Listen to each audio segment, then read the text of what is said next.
Hello, story lovers, and welcome back to our channel.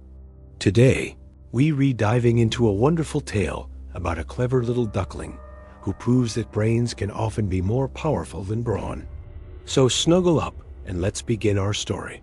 The duckling who outsmarted the fox. Deep in a lush, green meadow, beside a sparkling, winding river, lived a family of ducks.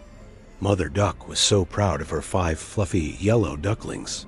They were sweet, obedient, and loved to paddle in the cool water. Among them was the youngest, a little duckling named Pip. Pip was smaller than his brothers and sisters, but what he lacked in size, he made up for with a quick mind and a curious spirit.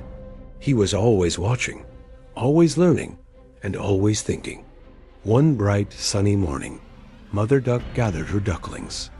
"My darlings," she quacked, "I am going to the other side of the meadow to find some of the juiciest worms for our dinner. I want you all to stay close to the riverbank and play safely. Remember, never wander into the deep woods. A sly fox lives there, and he is very tricky."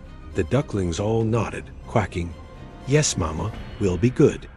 As Mother Duck waddled away, the 4 older ducklings started a game of splash tag in the shallows. They laughed and played, sending silvery droplets of water flying everywhere.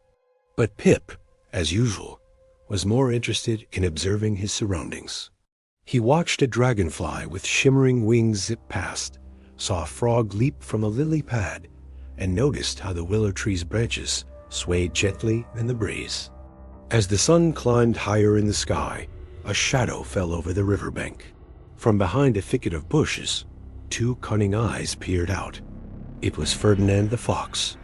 He had been watching the plump little ducklings all morning, and his stomach was rumbling with hunger. He whispered to himself. A tender duckling would make a perfect lunch. Ferdinand was known throughout the meadow for his clever tricks. He knew he couldn't just pounce. Mother Duck was never far, and the ducklings were quick to dive into the water. He needed a plan. He decided to use his most charming voice to lure one of them away from the safety of the group. He stepped out from behind the bushes, a wide, friendly-looking smile on his face. "Hello, little ducklings," he called out in a sweet, syrupy voice. "What a beautiful day for a swim." The 4 older ducklings stopped their game and stared at the fox, a little scared. They remembered their mother's warning. They huddled together, not saying a word. But Pip, ever the curious one, watched the fox closely. He noticed that while the fox's voice was friendly, his eyes were darting back and forth, and the tip of his tail was twitching with impatience. Pip knew this was not a friendly visitor. Ferdinand focused his attention on the group. "Oh, don't be shy," he cooed. "I was just admiring your lovely yellow feathers. I happen to know where the most delicious, sweetest wild berries grow. They're just a little way into the woods. Much tastier than boring old river weeds. Would one of you like to come with me for a special treat?" The older ducklings shook their heads, but Ferdinand's words about sweet berries made their beaks water just a little. They looked at each other, tempted. Seeing their hesitation, Pip knew he had to act fast. He swam forward, putting himself between the fox and his siblings.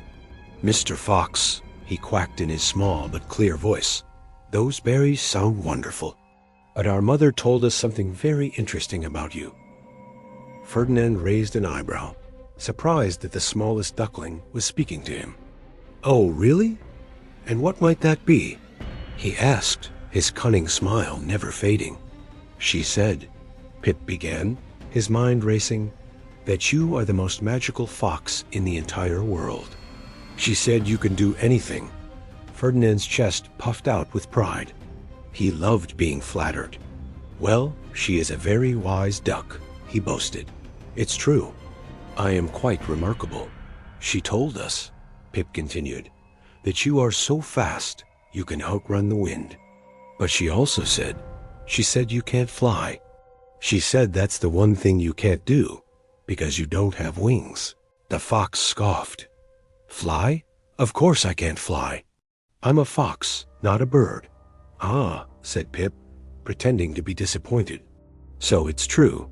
But my mother said you're so magical. You could probably even hold your breath underwater longer than any fish in the river. She said you could probably stay under for a whole 10 minutes. Pip made this up on the spot, knowing that foxes were land animals and not great swimmers. Ferdinand was intrigued. The idea of proving himself to be even more amazing than they already thought was too tempting to resist. His pride got the better of him. 10 minutes? He laughed. That's nothing for a magical fox like me. I can stay underwater for 20 minutes. Watch this. The other ducklings watched in amazement as their little brother continued his clever conversation. Pip looked at the river and then back at the fox.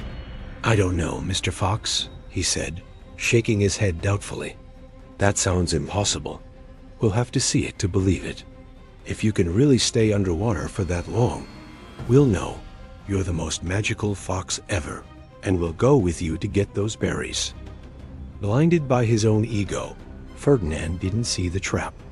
It's a deal, he declared. You just watch. He walked to the edge of the river, took a huge, dramatic breath, and with a mighty splash, jumped into the water.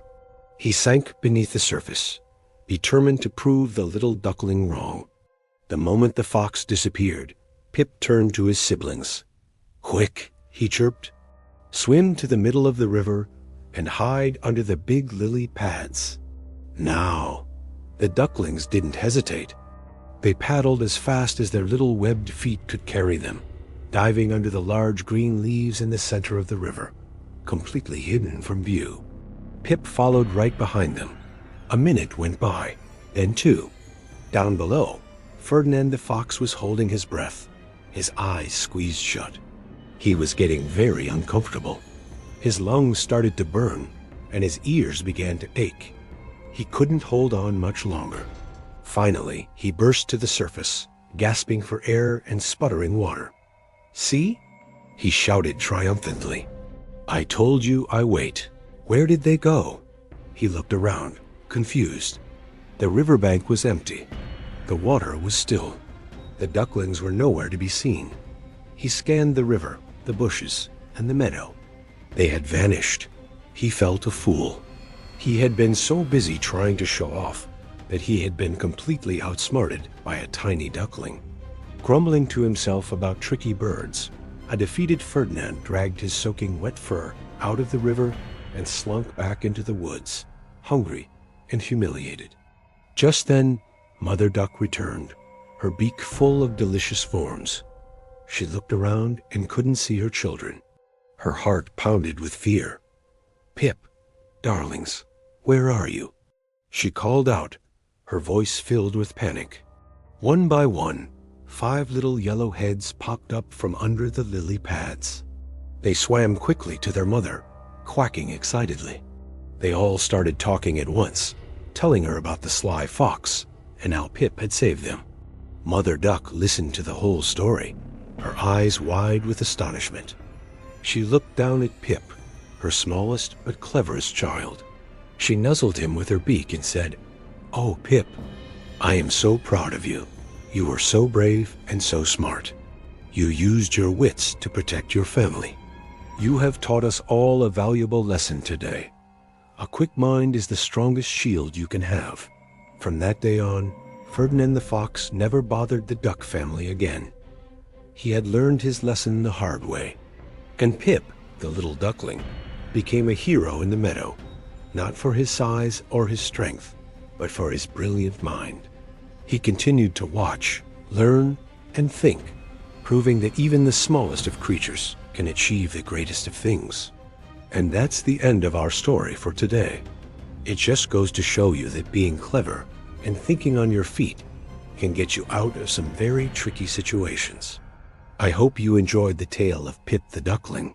If you did, don't forget to like this video and subscribe to our channel for more wonderful stories. Thanks for listening, and we'll see you next time. Bye for now.